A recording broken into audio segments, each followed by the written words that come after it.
Hello, Strategy Supper Club crew. This week we're talking about how do you do client work without totally damaging and losing your soul. It's a big deal in our industry. There are so many people who suffer from burnout, who go through real mental stress and agita. A lot of it is because of the norms that we have between agencies and our clients. So we did a deep dive this week in how we can set some really healthy boundaries that are both respectful to ourselves, but also respectful to our clients too. I hope you enjoyed the session. Hope to see you in one soon. And if you have any questions at all, you can always reach out to me on Twitter @uberblonde. Oh, this is quite the topic. It's quite a topic. For those of you who didn't catch what I said in the beginning, I actually think that this is like one of the most important topics that we can explore. We are a talent-based industry, and I know so many people, as I'm sure people on this call as well know, who have dropped out of the industry because it is such a wear and tear industry, and a lot of that has to do with the expectations that we have in working with clients. And I'm sorry if you hear banging. There's a floor being installed, so I apologize about that. So I'm really excited to talk about this today. This is something that I'm very passionate about. So anyone who has worked in this industry for any amount of time has war stories. And I want to open up this session a little bit differently today and just ask the room, like 3 or 4 people, what are some of the characteristics or behaviors that we see when the client relationship goes wrong, or how does it affect people? So anyone jump in. I would love to hear us. Let's not like bash clients. This is not we're canceling clients today, but what does it feel like? What does it look like? What kind of things do we see when the client relationship goes wrong? I think that they would probably stop to answer your emails at some point, or they would probably like stop the communication because they would think that it's not worth it anymore. Yeah. So yeah. Yeah, that's bad. I've been on that end of it, definitely. What else do we have? What else have we experienced? It's like it's like asking name a good movie, and suddenly the easiest, most obvious question in the world becomes perplexing. I think that communication thing, when communication starts to change or get quiet or shut down, and you start to wonder what's actually going on, and that, like any relationship, that is a bad feeling, because you'd rather just know what's going on than start to wonder what's going on. That's a really good point. I'm just going to close my door. Who else? Anna, I see that you went off mute from this. Yeah, I was just a couple things came to mind. Like, I think clients that don't know what good looks like, so kind of continuing to want you to keep searching for something until like it's right. Sure. So just a lot of burnout there. Yeah, and obviously then just like scope changes, like wanting work that like wasn't in the scope. Yeah. Yeah, that could be really tough. John, go ahead. Yeah. I was going to say, when the feedback becomes two-faced or dualistic, where you're presenting work, whether it's strategy or creative or anything along, a comms plan, and they say this is great on the call or in the meeting, and then come back and blow it up or kill the budget or something that is a complete 180 from the feedback on the call. I've seen that a lot, especially sitting in as a strategist on creative presentations, and that's just so brutal and demoralizing for a creative team. That's what really, I think, is one of the hardest things to watch, is when a client says one thing and then comes back with actionable feedback that's complete opposite. Yeah, that's tough. That's tough. Yeah, it's definitely something that's endemic to the industry. Like I said up on the upfront, I know so many people. I think one reason, let me start that over. I think one reason that we don't have people who are older in the industry is because the industry is quite ageist. There's that. But I think another reason why we don't have people that are older in the industry is because it's an industry that tends to brutalize you. Remember my last full-time agency gig, our account director, his like mom's birthday was on Sunday or something. But to make sure that the client didn't get mad at him, he had to set an out of office for a Sunday, because the client was so used to having us on call constantly, 24/7. And for me, that was kind of just the holy shit, like what is going on moment. So there's lots of war stories. I think if we sat here and we thought a little bit longer, we could literally talk for hours about the war stories. But I want to talk about how we can potentially get ahead of the war stories. So I do think there is hope. And the reason I think there is hope is because, let me just tell you a little bit about my trajectory. This is really deeply personal to me, in that in my 20s, I was like a total agency chick. Like I was doing it all. There wasn't a plane you couldn't put me on. There was a meeting you couldn't put me on. There wasn't a holiday I wouldn't skip because of client. And when I was 31 years old, I inadvertently, didn't realize it, but I got really burned out. And this voice popped into my head one day and said, buy a truck and drive around America. And I ended up buying a Ford F-150 and driving around the country for about 2 years. And I lived out of the truck, and I dropped out of my career. And I dropped out at a moment where I had just launched a very famous campaign. And I mean, my career was going right up. But even though I didn't realize it at the time, because I was so hard on the treadmill, the first 4 months of my time in the truck, I completely broke down. I slept for 14 to 16 hours a night, and I cried almost every day. And I think just because my body was broken down, my spirit was broken down, and I was pretty lost. And a lot of it had to do with I think almost all of it had to do with just this wear and tear of being in the industry and not having boundaries and not having healthy relationships with clients. And so when I did freelance to make money, but it was very emotionally detached. I was not investing in these agencies that I was freelancing at. I was investing in the work, but not the agencies. So when I came back and started my own company called Wolf and Wilhelmina, which is now closed, but my company, when I started when I was 33, there was a core premise of the company. This literally was the core question of the company. How do we do the work we love without killing ourselves? And every decision I made in building that company, from the policies, from the way that we operated, was going against this question. Can we do this work in a way that we love to do it, but can we also preserve the talent? Because if you think about it, we are in a talent-based industry. Why would we allow clients to abuse our talent? Like, that is literally the value of our company. The way I used to say to clients is like, if I let you treat my employees a certain way, that's like me buying a Picasso and handing you a BB gun and saying, go ahead, shoot holes in it. You're literally fucking with my investment. You're messing with my company. So we put a lot of things in place to try to put some humanity around these processes. And these are things that I want to share with you today. And these are things that, now that I closed W&W and I've continued now into Zwolf, are now almost just second nature to me. They don't feel radical anymore. But at the time, when I told people that this is how I'm going to relate with clients, people are like, it's impossible. It's going to fail. Clients aren't going to accept this. But I learned something. The secret that I leverage all the time is that very few clients want to work this way either. Very few clients want to be on 24/7. Very few clients want to have unproductive relationships with their agencies. It's just that nobody's doing a sanity check and saying, hold on a second. Like, there's these norms that we have in the industry that we all have kind of accepted, but why are we accepting these norms collectively? Because it doesn't just hurt people that work at agencies, it hurts clients too. So it was very interesting to me when I started advocating for some things for W&W and still advocate them for Zwolf, and clients say, oh, thank God. Thank God you're putting these boundaries in place, because I don't want to work on the weekend either, right? I don't want to be answering emails at 9 o'clock either. So there is a bit of, I think sometimes we forget, at least I had forgotten, that there's actually humans on the other side of this, and they don't like the way it feels just as much as we don't like the way it feels. So there's 3 things I want to talk about today, because it seems to always go well in threes. It's awareness, how do we communicate it, and then how do we actually do it? So awareness, the first thing I want to talk about. So first of all, the one thing that I preach to anybody that's trying to put hard lines down with clients or try to like put rules about the way they're going to engage is like, you have to provide value. You have to be good at what you do. Your deliverables have to be amazing.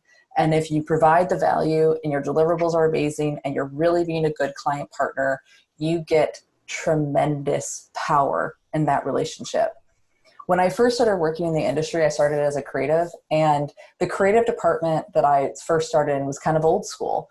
And they had the fuck the clients, fuck the account people mentality. And if you weren't a creative, you were dumb. You didn't know what you were talking about and you didn't get it. And I learned that pretty hard in the beginning of my career, that like everyone else is kind of the enemy. And as I got older, and especially when I ran my own company, I was just like, that is the dumbest mentality to have towards clients. You are literally walking into the room full of antagonism and being like patronizing to your clients. Instead, what I find is way more valuable is really taking the time to have that empathy, to understand the clients, to deliver things that clients might not even realize they need, because when you do that, they fucking fall in love with you.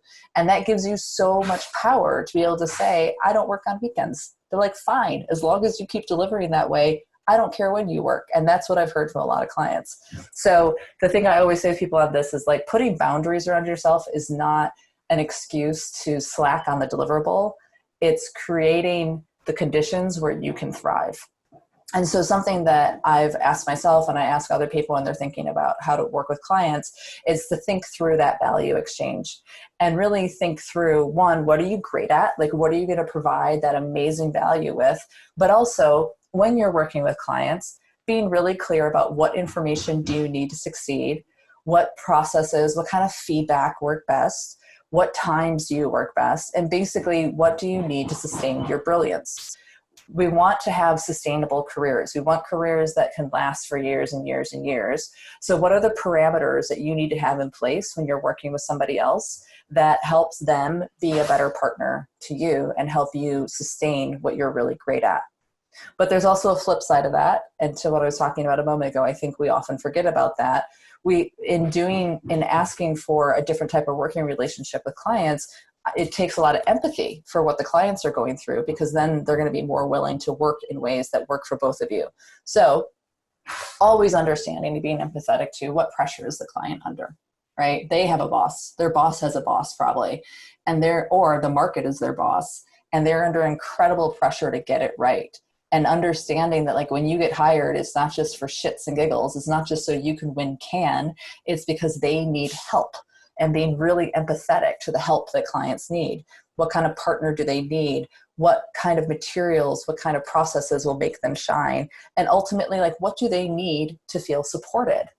What do they need to feel like you're a partner that they want to have in the room? And I think a lot of times we forget this. We demonize clients instead of understanding that they're under a ton of pressure themselves. And when I went client side for, albeit a brief time, it was only client side for like just over a year, it suddenly became totally clear to me, like, wow, the amount of pressure that a client is under and what they really need out of their agency partners. So you think this stuff through. So for me personally, it's like, I need weekends off. I just do, right?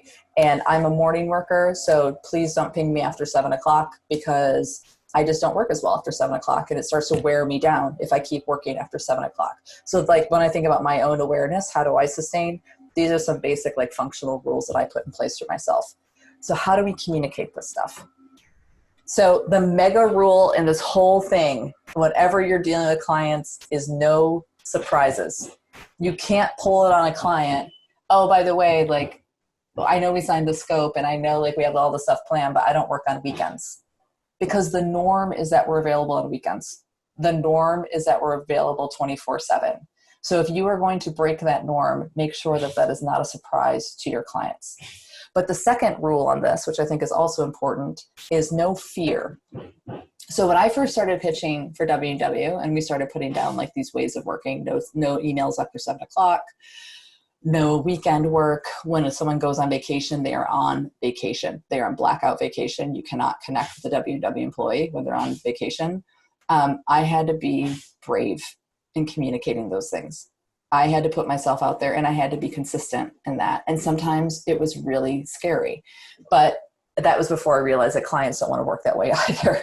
So my advice to you is, if you start doing this, don't be afraid of it. I think especially right now with the pandemic, we are all examining, like, how can we do this work better in ways that feel more nourishing, that feel better for our soul, that's more sustainable. I think there's a ton of conversation right now. We've all seen it about how people can't turn off, right? Don't be afraid to have the conversations about turning off or doing what you need to do to succeed, or what information you need to succeed, because ultimately it's in the client's best interest if you are working in a way that is best for you.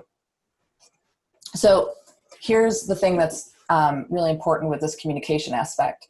If you have a specific way of working or a specific way that you want communication to go, or there's a certain way that feedback loops need to work, it has to show up in your pitch decks, your scopes, and your project plans. All those foundational pieces of thinking and planning that we do at the beginning of a project. If you do not put this information in these types of documents, then you're screwed. You cannot put this stuff, you cannot talk about ways of working midstream through a project. You just can't. Clients won't accept it.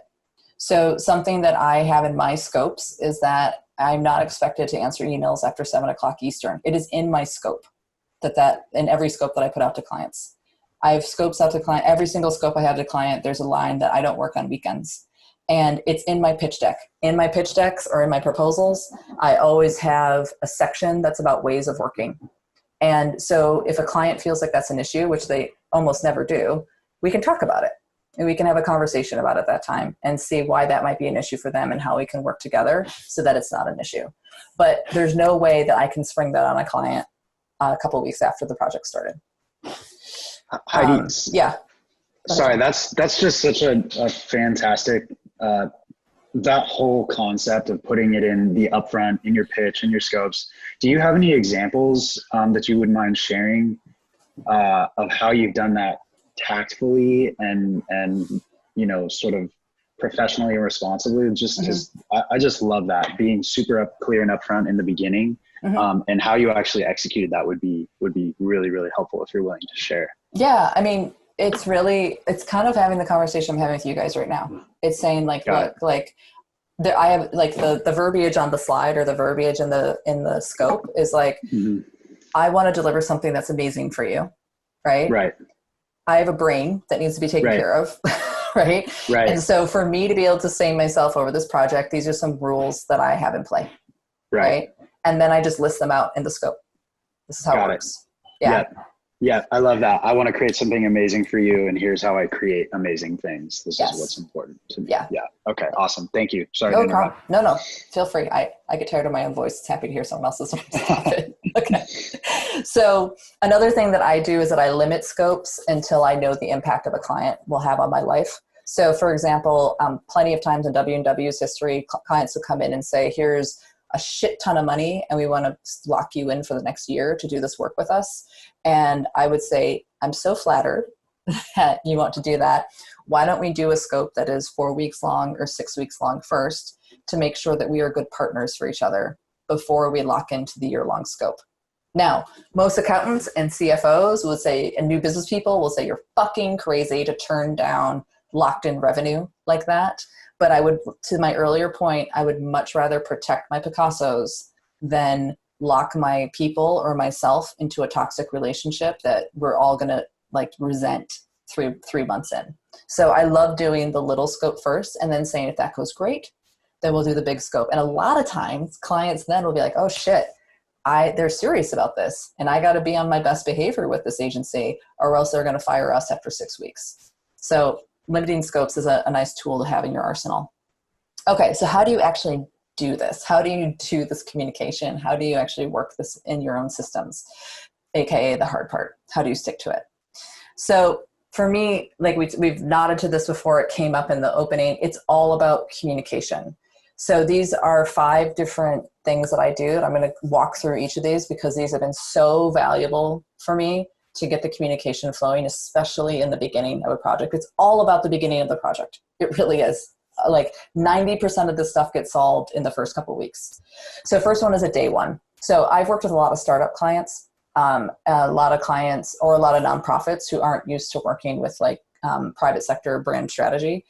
And a lot of times they don't know how to brief in me because they just haven't written a marketing brief to an agency or to a consultant before. So I have a document, it's called a day one. It's basically a stripped back marketing brief, like from Unilever, right? Like, who's your audience? Like, what are you trying to achieve? what do you know, all the stuff that they want to achieve in the work that they do. If a client isn't briefing me in clearly, I will have them do a day one so I can make sure that we get it down in paper and we discuss exactly what they want me to do and how they need help. Some of the things I also put in day ones are how much money do you have to spend? Because nothing sucks more than spending a good decent amount of time putting together a great proposal and then realizing that you overshot their budget by 5x, right? Because they just don't have the money. So if they can't answer the question directly, like, oh, we have X amount of dollars, I also have ranges. I'll say, like, can you spend this to this? Can you spend this to this? This is just really opening the lines of communication early and setting the expectation that we are going to share a lot of information with each other, and we're going to make sure that we are clear in what the other party needs and wants. The next exercise I do, and if there's any exercise... Sorry, Eddie, just before you move, I just have a question about the day one. Because you said that you gave this document to people that you think are not briefing you well. Yeah. Is that ever happened that you give the document and the person was like, but we are good at briefing. Like, we brief you already. So why are you teaching us this thing? We already know that and we don't believe this. Like, have you ever had some pushback by giving this document to people?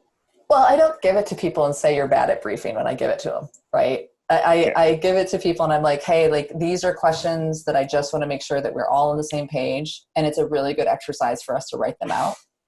And if someone's pushing back against that, that is a red flag that they are not a client to work with. Like, if a client is going to resist clarity in setting up a project, run for the hills. Cool. Run. So you better do it on the first day. Yeah, like, no, you need to get it done. You need to get it done.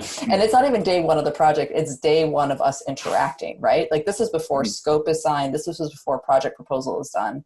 This is like, let's make sure we're communicating really well. Cool. Is that helpful? Thanks. Cool. Yep.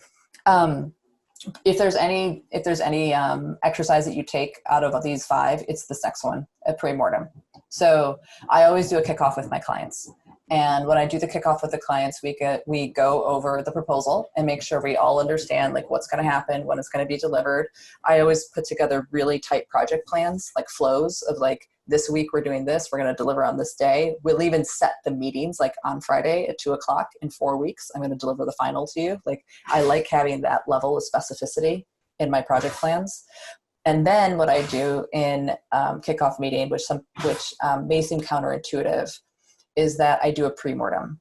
And what a pre-mortem is a collective brainstorm of all the ways that the project is going to fail.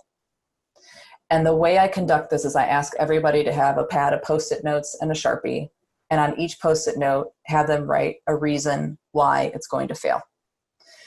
And the brilliant thing with pre-mortems is that, one, it exposes emotional vulnerability on the team right away. So it's actually a really good bonding process, and you're creating a safe space to have real conversations. But the second thing that it does is that you start working together as a team. So for example, if someone says, the way this project could fail is that we could deliver this to my boss and my boss will blow it up. And they'll think that all the thinking we did was bad, right? That comes up a lot in pre-mortems. What I can then say as a partner to them is like, cool, all right, tell me about your boss. Tell me about what causes your boss to blow things up. Tell me about how we can work with your boss maybe a little bit earlier and build it into the project plan so we're not delivering something that they're just going to blow up. Let's work together to figure out how to manage your boss, right? And what happens is that you start to get ahead of all the crap that usually weighs a project down. Because I've never entered a project where I don't have a little bit of nervousness about something. Like, oh, I didn't like the way that person was reacting to the proposal. I don't think that they're going to communicate with me enough. Pre-mortem gives me a space where I can actually talk about that stuff really honestly, and they can talk about stuff honestly with us as well. So I've had pre-mortems before, like, where we've worked on projects that were targeting men, and my team was all women, and they'd be like, I sometimes worry that you guys aren't going to be able to understand men. And so then we can talk through the processes, the recruiting, how we're going to do it, reassure them. And it just starts the project on a totally different tenor. So I would highly recommend doing pre-mortems. The third thing I'm not going to wax about this one is called Team Canvas. Team Canvas. You can Google this. It's a tool that's online. I use it for internal teams. And it's making sure that the internal teams are on the same page. Because let's be honest, sometimes the reason that these client projects go sideways, it's not the client's fault. It's because we're being assholes with each other on a team. So Team Canvas really helps get a team rallying together from the very beginning of a project. Another thing that I do is I do a weekly fuzz meeting. This was while I was running my agency. I do a version of this now. What we used to do at WW is every Monday, all the team leads would come together and they would talk about the upcoming week or two on their projects and where they were feeling nervous that things could be going wrong, where they were feeling fuzz in the project, where they were feeling stressed or that they felt like the client wasn't happy about something. And what that allowed me to do as the company owner was say, okay, great. Like I'll put in the phone call to the client, or let's brainstorm how we can get this, how we can get ahead of it. And it's about being relentless about those little points of stress that start to pop up in a project, and really think through how you can get ahead of it festering and actually solve it much faster when it's smaller. So Weekly Fuzz allowed me to do that. And another thing that I do, especially if it's a big project, if it's a long-term project, is I will take a step back and do a bi-weekly check-in with the most senior client just to say, hey, I'm here. I'd like to see what you're thinking, how things are going. What do you need to get off your chest? And it's a meeting that's just a one-on-one between me and the most senior person. And it just allows us to have a more relaxed conversation because there's no deliverable. There's nothing to present. It's just a 15 to 20 minute check-in just to see how things are going. And it's remarkable how much you can get done by doing just a bi-weekly check-in with your senior most client. Okay. Deliver, value is your power. I'm going to say this over and over and over again. If you deliver, you can put stuff in place, but if you don't deliver, you can't do it. I'm going to stop wagging my finger on this one, but I believe this so deeply. Delivery gives you power. You also have to train yourself to not break your rules. There are a lot of times like when it's 7:15 and I'm like, oh, it won't hurt to send one more email. It does. It actually does. As soon as you start to break your own rules, other people will break your rules for you, and it'll start to snowball.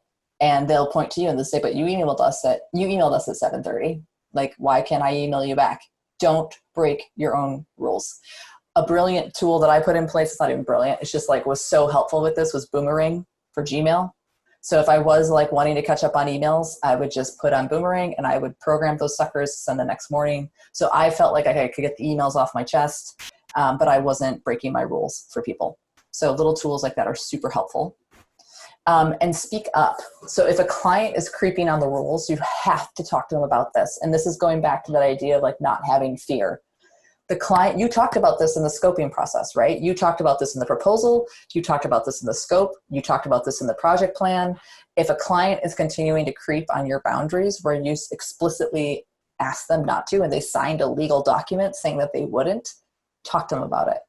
And when I've worked with clients, I've only ever had to have this conversation with a client once, not clients in general, but a client on a project once.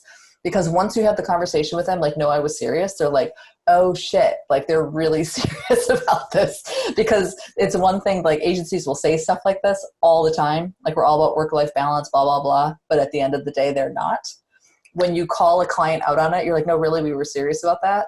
They are like, oh shit, okay. They're serious about it. And I've never had to like reprimand a client twice. I've only had to do it once. And reprimand's a strong word. Remind a client once. And then this is another thing. Sometimes the rules need to be broken. Sometimes like shit hits the fan for a client and you need to be a good partner and you need to break the rule. And I've definitely broken the rules on projects many times. Not every project, but there are times when the rule needs to be broken. So if it is, make sure it's acknowledged and it's noted. Make sure you say like, look, I know I normally don't work weekends, but I understand that your boss just put you in a really tight bind that neither of us anticipated. Why don't we hop on a call on Sunday, even though that's not normally how we work, right? And so you can break the rule, just don't break the rules a lot. And when you do, make sure it's like, yes, I am breaking the rule, acknowledge it. And also be ready to walk away. I've walked away from a lot of clients. I've walked away from clients before they hit scope because I've had clients laugh at me when I did the ways of working. I had one client do that. One client be like, there's no way that this is going to work. I was like, great. Thank you very much. Good luck with another agency. Have fun. And I've also walked away from clients that just gave me bad juju because I'm like, these guys are going to be a fucking pain in the ass and it's not worth it. So be okay with walking away. And that's all I have for today. So I would love to discuss in our remaining 15 minutes together. This is obviously not a problem with the likes of Nike, right? But do you talk about how do you define good or great work? I mean, do you look at the work they do currently? I mean, do you talk about that kind of cultural understanding of the value you provide? It's a great question, Theo. I work in upstream brand strategy, really, so there's not like an output usually. And a lot of times clients come to me, here's what I'm looking for. I'm looking for shift. Are you trying to shift something within your organization because you're not being bold enough, you're not being interesting enough, you're not really occupying your space? Or are you trying to shift something in the market? You're trying to change something in the world, right? And usually clients come to me like when they're like, oh my God, they're ready to go, they're ready to act, right? And so for me, it's kind of like a spidey sense. If I can feel it in them that they're like, shit, we got to do something. We need somebody to come in and like really shake us up and help us. I can feel it. And those are the perfect assignments. And so for me, it's that feeling. It's like, are you serious about this? And are you not trying to just sell one more widget per person per week? Right? That's kind of my parameters on it. I don't really care a lot of the time if the advertising is great or not anymore. I don't care, because I don't measure myself by, was the end ad great? I measure myself by, was the resulting brand ecosystem cohesive and powerful? And sometimes that's great ads, and sometimes it's great customer service, or sometimes it's better hiring or something like that. Yeah, absolutely. Well, it was just interesting. I saw John Steele, it was shared again last week, said, there's no great strategy if there's no great advertising. I just say that's what he said. I disagree. I respectfully disagree. He's all cool. But that's cool. That's cool. Everyone can have their own opinion. Can you elaborate a little bit on the day one template that you put together for clients? I'm wondering how you focus that so that you're getting the right information, particularly if it's a new client. How do you make sure that you're getting everything that you want to get from them in something that can be as short as like an online template? Yeah, that's a lot of it is just using I think I ripped it off from like a Unilever marketing template, right? Like, what's your business objective? What's your timeline? Who's your target audience? Because a lot of times, especially startup clients, they just don't know that they have to communicate all that information to you. It's not because they're bad. They just haven't, a lot of them aren't marketers, or like a lot of them are like 22, you know what I mean? So they just don't know how to brief in a company. So I'm basically just teaching them, this is how you brief in a company, right? Tell me the background. Tell me what deliverables you're hoping for. How's it going to be used? So it's basically like kind of modifying an old school marketing brief. Oh, and another thing I put in there, because a lot of times people are like, I'll be like, what's the budget? They're like, we don't know. And then like you hit them with a number. It's like, and they're like, oh my God. So we put budget buckets in there as well, so we could get a sense of like, really, what's your budget? And we did it in ranges, so nobody's embarrassed. I think people are embarrassed at putting the budget down sometimes. So saying like, this range, what range are you in? So we could really understand it. And if they were being realistic and everything that they wanted for that amount of money, so. Because that's the worst. And that's actually, Cameron, you just reminded me, I think it's really tough when you go through, we did this at W&W before we added the budget ranges onto the day one. We added that in later, because there were so many times we go through creating like this amazing proposal and put so much work into it, and then just realize that we'd totally blown their budget out of the water. And then you have to like rejigger the whole thing. So just to have that conversation up front about what's the range is helpful. In your scope, do you put any kind of limitations on the number of feedback loops and draft updates that you will do for a client? Yes, I do. I think usually 2 is fair. 2 and then a final brush, you know what I mean?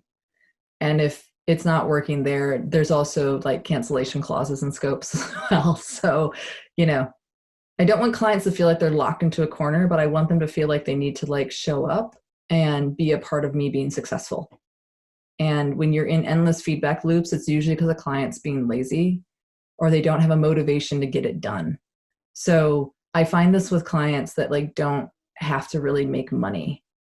maybe Google might be one of those because AdWords is 97% of their revenue.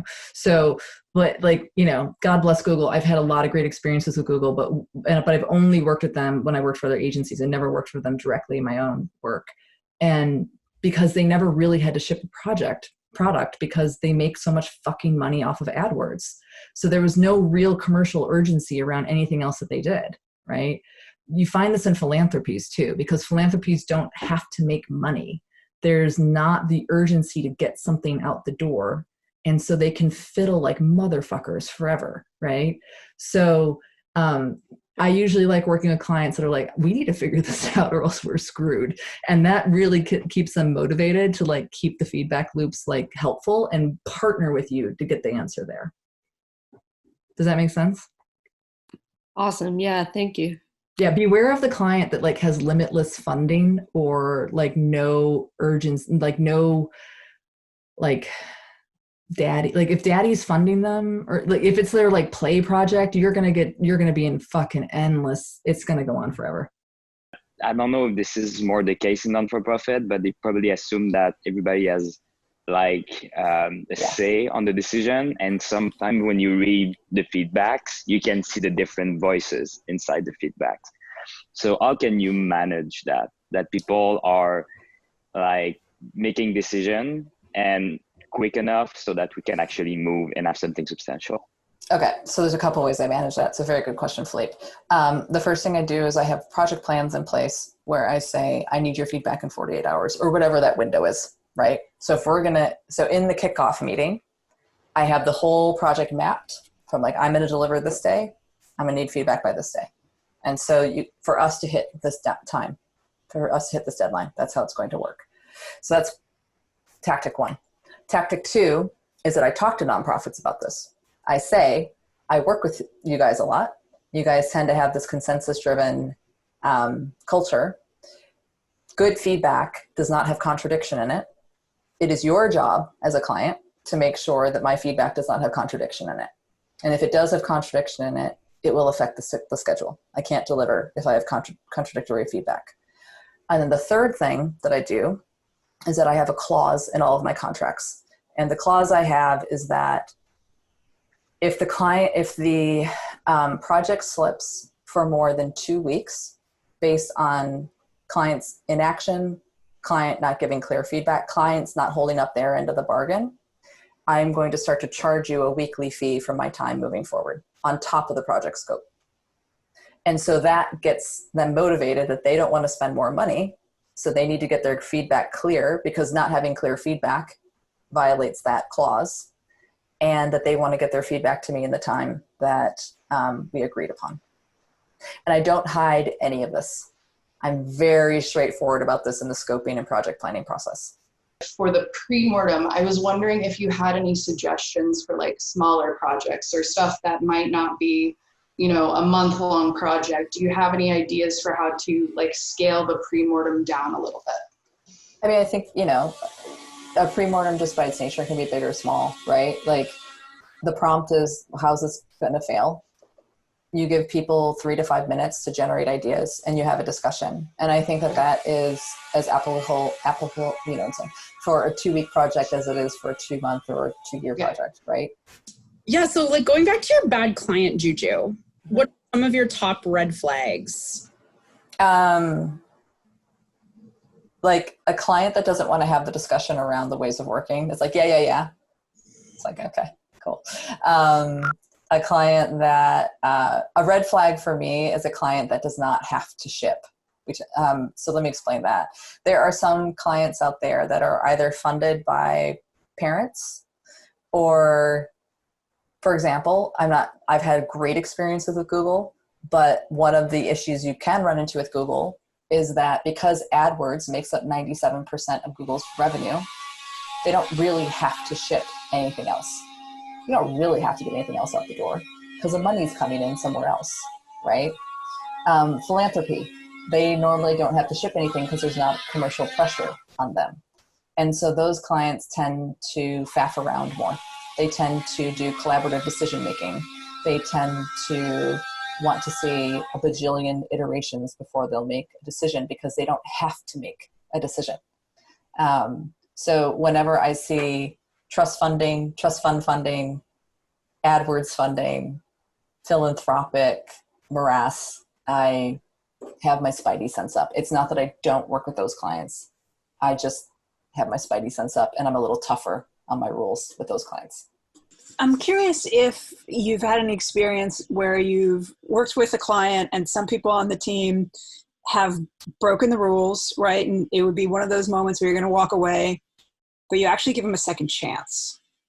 Client team or internal team broke the rules? No, the client side. Yeah. I have had the tough conversations with a client where I've had to call them and be like, basically my team hates working with you. Like I've had to do that a couple times. And given them another chance within the project, because we want to finish the projects too. Like nobody really wants to walk away from a project, right? Especially when it's like going, you can walk away from a client, but not some, like, I don't know. On a project-based business, it's weird just to stop a project mid-flow, I think, you know? But I've had to do that with a couple of clients, and I have given them another chance. But the thing that's really interesting is that like they're not used to getting that phone call from an agency. So when you call them and you're like, hey, we talked about this, you need to behave, they're like, oh shit. Like they're like, you were serious about that. And I really have found that phone call has really improved client after that.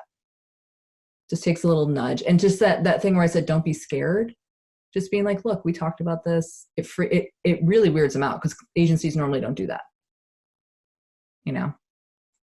And I make sure it's all documented in case there's any issues.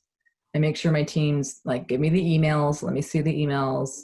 Let me see, like, if you're getting weird phone calls, I want you to start like pinging me when you get a weird phone call so I can see, so I have a documentation of it. Documentation is everything. Everything. Yeah, just wanted to say thanks. I mean, that's just super helpful. And I think, you know, I've just recently co-founded my own agency that focuses a lot on strategic work. And I think to your point about a lot of this is scary to put your, you know, to sort of plant your flag in the sand and say like, or I guess draw the line and say, this is a line you do not cross in order to get the best work out of me and my group.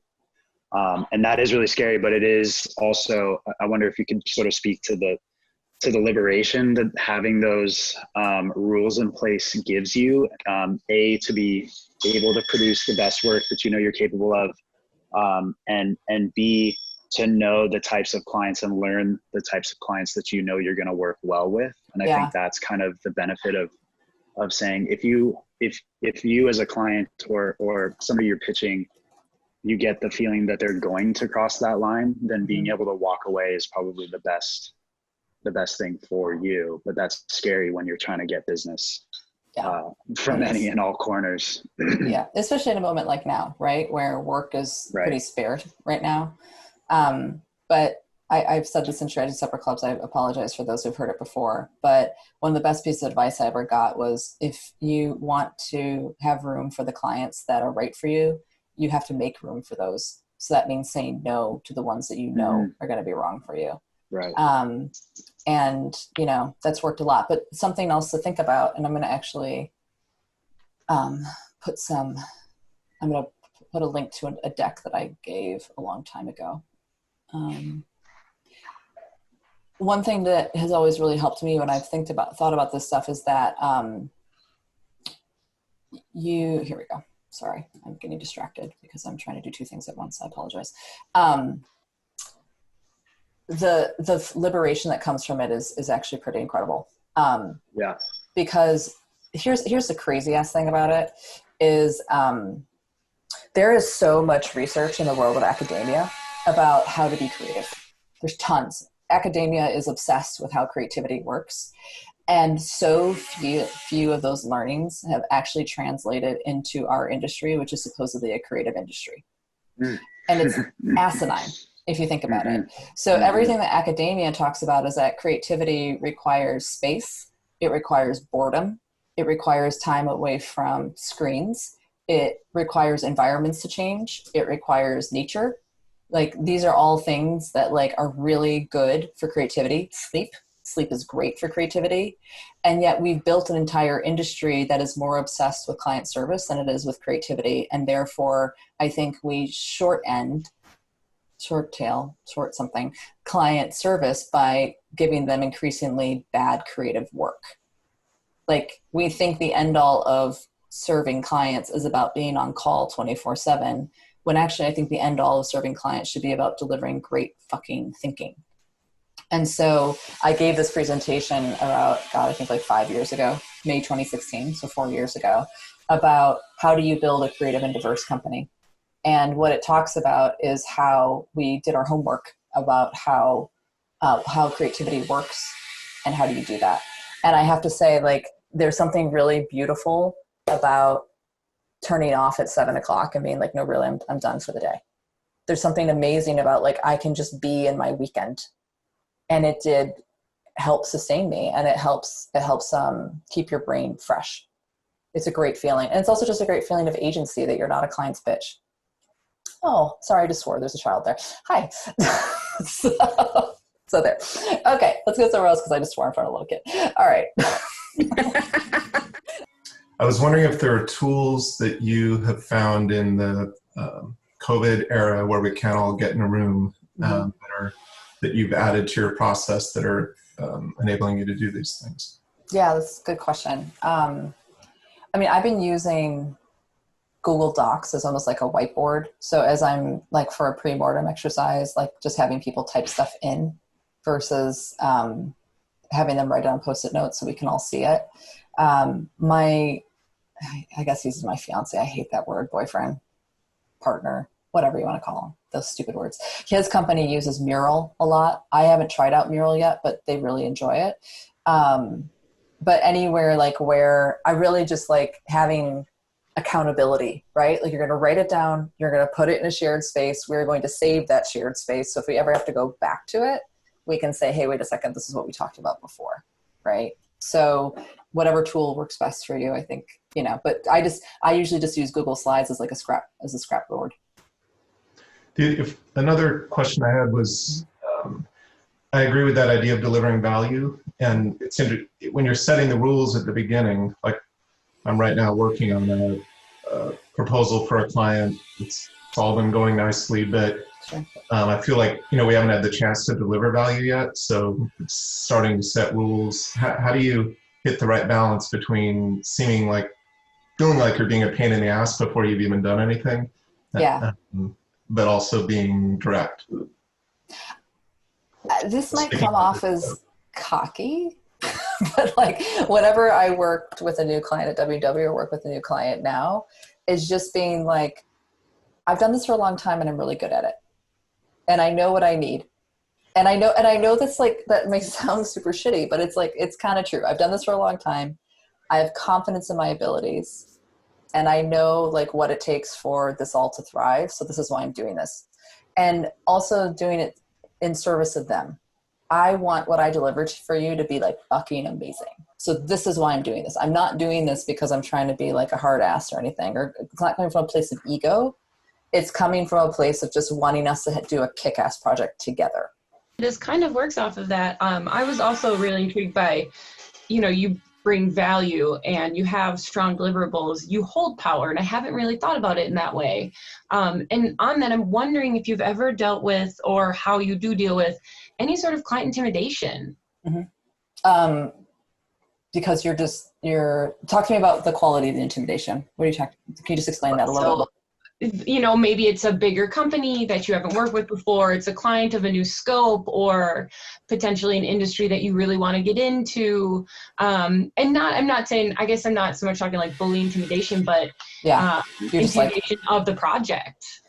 I hear you. I'm going to tell you a story. It's going to feel a little name droppy, but this is actually something I think about a lot. It was a big moment in my career, a huge moment in my career. I was asked to do some work for the Obama administration. And at the end of my project, I had to present in the White House to Obama's chief of staff, many of his senior staff, members of the cabinet. And I was scared shitless that morning. Like, couldn't sleep the night before. All my nervous tics were coming out in the hour before the meeting. And like in the last 10 minutes before I was up to present, and I had to wear like pantyhose, you know what I mean? Because it's the White House. So like I'm physically uncomfortable on top of it. I mean, I'm uncomfortable in so many ways right now. The clothes are really tight, you know what I mean? And in the moments leading up to it, it was just like, but you're really good at this. Like, this is what you do. Do what you do. They brought you in for a reason, and they don't know this stuff. That's why you're here. You're here for a reason. And I had to give myself the biggest pep talk before that meeting to just like, okay, just do it. Just get it done. I did well in that meeting, you know, but I did absolutely go through this. Like, it was the most intimidating thing I've ever been in my entire life. Now what I do as well, I've been, I'm sorry, we're running a little bit over, but I just want to do this last bit. I'm working on some new stuff that's causing me to like stretch myself more, and I'm going through same like confidence, like, oh my God, how am I going to do this? There's a book that I've been using called Mind Gym, and it is like one of the most simplistic books ever. But some of the exercises and the visualizations in there have really helped me build up my confidence and perform in situations where I've had a bit of like about it. And also, Headspace has really good meditations that are around competition. They did in partnership with the NBA, and there's a lot of stuff about performance and confidence. So I would check that stuff out too. These are tools that I'm actively using right now. So, and this is an unfair question, I know, but great. It's not so much about how they treat you like people, right? I mean, that's another thing. But are there any types of clients, I'm talking about soul now, are there any types of clients that you just won't work with in this industry? I mean, in certain categories, say oil or tobacco or, because I mean, that for me is the biggest issue with my soul is, you know, who do I help? Who do I help do what they do better? Yeah. It's a good question, Theo. I mean, look, you trace any money that is of any sort of significance and is dirty, right? Like there's very little money out there that you're like, wow, that was really done in a non-exploitative, great way for the workers and the environment and for humans. Like you can make a case against any client, I think, even the best ones. That being said, yes, there are categories that I'm personally pretty uncomfortable working in. I'm uncomfortable with big food, personally. Oil, no way. It's not mine. Cigarettes, I think, is kind of like, no shit. Like people like that's such a crazy thing to say. It's like, no, everyone says that. You don't work on cigarettes. Yeah, so I think like everyone just, you just have your own things about like what you're going to work on and what you're not.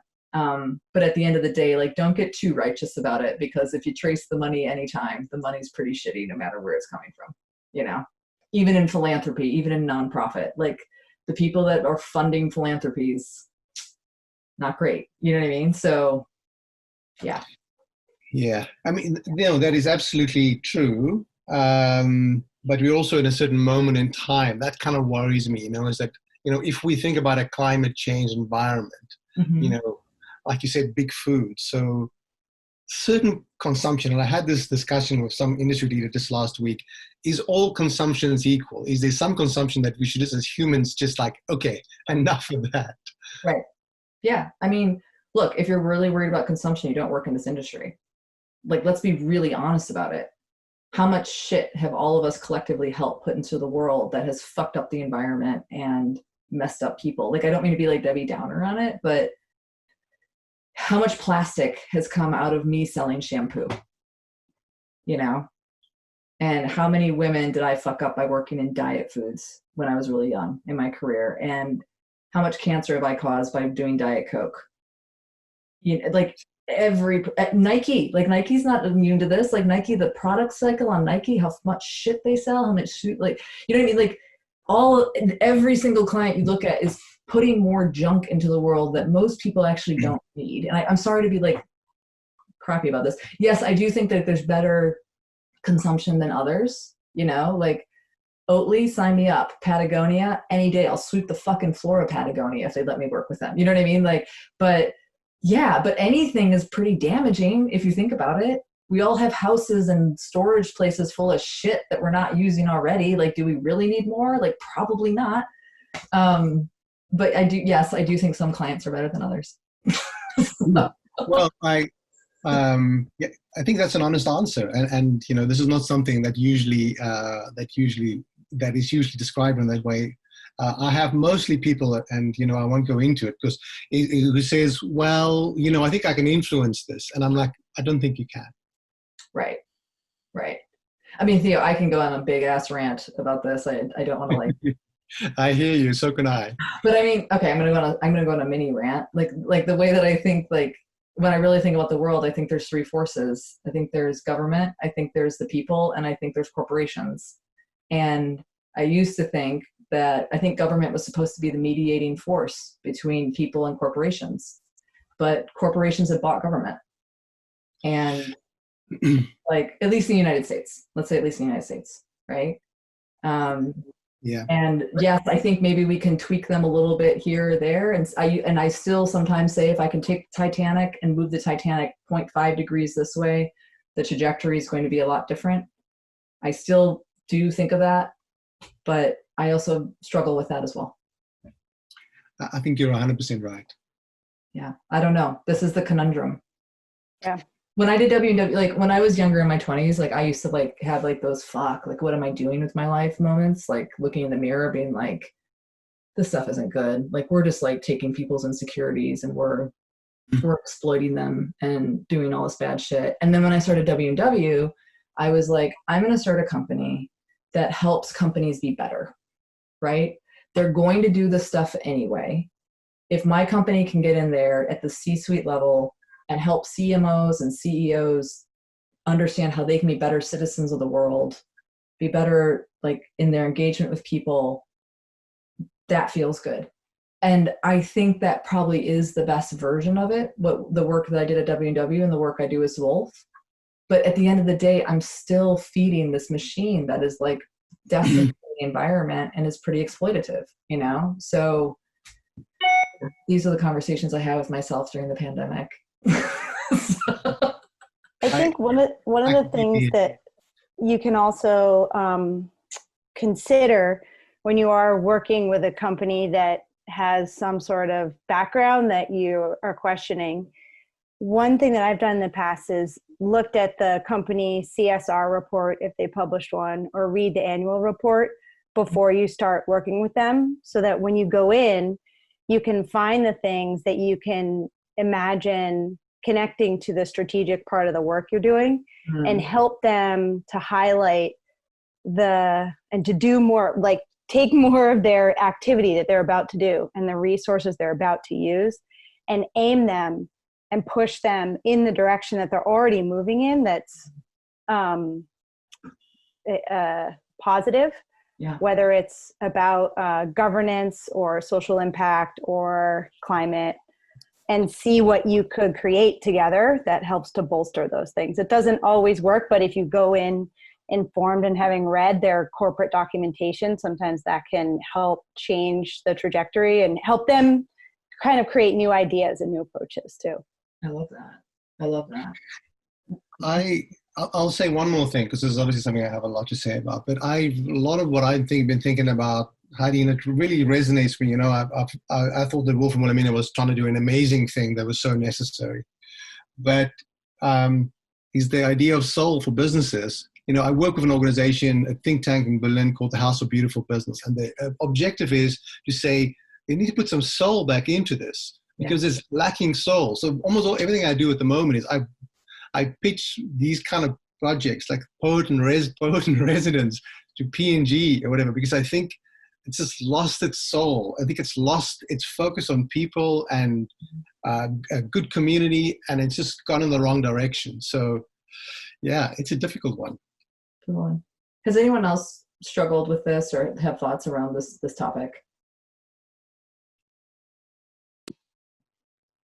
I have a success. Oh, sorry. Go ahead, Adrian. No, I was just going to say, I mean, when I look at my older 20-year-old self who went into this industry late, and I was a preschool teacher making no money before. And then like my 20-year-old self and being exposed to who I was exposed to, and then like going into the new millennium, as you know, with the interwebs and blah, blah, blah, and like where we are now, it's fucking bananas. And so it's like, to your point of like that ethos of watching, you know, some of those same advertising people, if you will, that were iconic with Nike advertising, and to see why they left for all the same reasons, but yet they were teaching us in that theory. And it's like, it always comes back right full circle of like my 40-something right now year old self and my 20-year-old self are definitely, one's having a midlife crisis, the other one's ready to retire. So it's, I mean, it is hard to work through it. But I think, right, like now, and we've talked about this a smidge, right, Heidi, like in some of the other sessions, is like all the change that's going on, it's hard because there's no bottom right now either. So I feel like everything, you're feeling the feels so much more intensely now.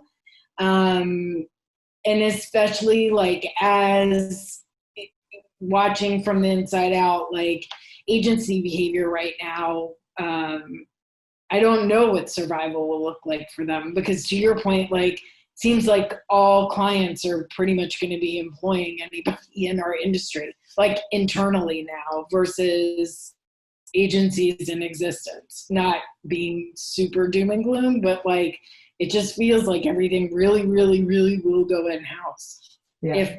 If not, like the crumble is, I feel like full throttle now for agencies. Yeah. Yeah, I do. It feels like we've been talking about the end of the agencies for a really long time.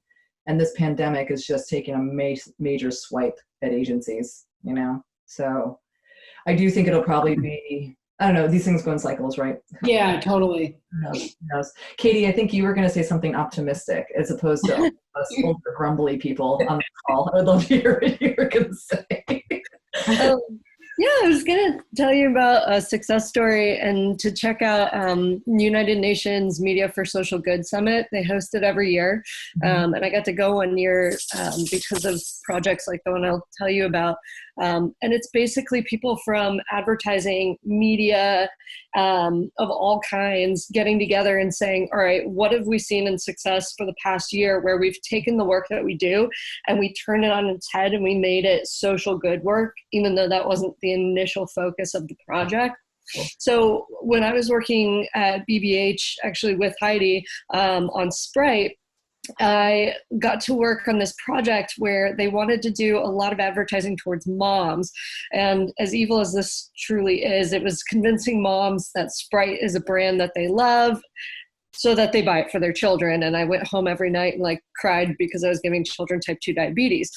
But the thing about clients is they can't deny data, and everybody loves compelling data. And so we found, as a team, we found some data around moms and social good and moms and their communities, and the problems that moms were struggling with, especially in low income groups, was having safe, clean spaces for their children to play. So they came to us with, you know, we've got this budget for an ad campaign, and we went back to them and said, here's how we think you should spend it that has nothing to do with radio ads, you know?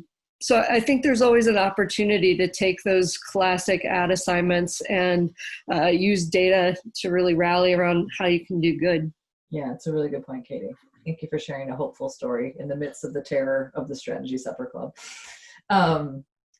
Eric, did you want to go? Is that why you're waving at the camera? Yes, so sorry, this is one of the rare times I'll have something to add, because now we're talking about sort of general ethics and the state of the world. I was in heavy manufacturing in China, in the steel sector to be specific. So if you want to talk about having a front row seat to ecological demise, I had one of those for 3 years. I mean, just raw slurry being pumped into rivers, the 19th century Manchester stuff, right? Mm. And one of the things we were able to do, and this is just a strategic idea for you all, sometimes, rarely, but sometimes the bottom line will align with something moral. To be disabled in China is basically a death sentence or, extreme poverty sentence. But we had plenty of tasks to be done. It's a labor-intensive system rather than a capital-intensive system, right? So there's a lot of archaic sort of practices, somebody who's running a drill press or whatever. And we hired a bunch of disabled people, which was completely unheard of. And if I would have approached that from a moral perspective, I would have been laughed out of the building. But when I pointed at the fact that it's practically free labor, and of course they were still exploited, of course they weren't making anything that we would consider a fair wage, but they were better than having a cup on the street begging for change. So keep an eye out for opportunities like that. They do exist and they're rare. I think that everyone is definitely correct in their observation beyond your own industry. It's in my industry, it's in everywhere, that we are at sort of a moment of unprecedented introspective openness, especially for American culture. So it's a time to put some spin on the ball, to be sure. And then I guess the only general advice, as cliche as it is just, it is going to be chaotic. The entire planet is rethinking itself. But if you are sure of yourself, you're basically just like a seaworthy vessel in a storm. You might throw up, you might whatever, but you're not going to sink, So just when in extreme doubt, do something introspective, read some philosophy, meditate, whatever your bag is, right? But if you know yourself, you can handle your environment a lot better. That's awesome, Eric. I think that's probably a beautiful way to end this session today. I know we're at time. So Eric, thank you for that. And thank you all for waiting through this one. This was a good one.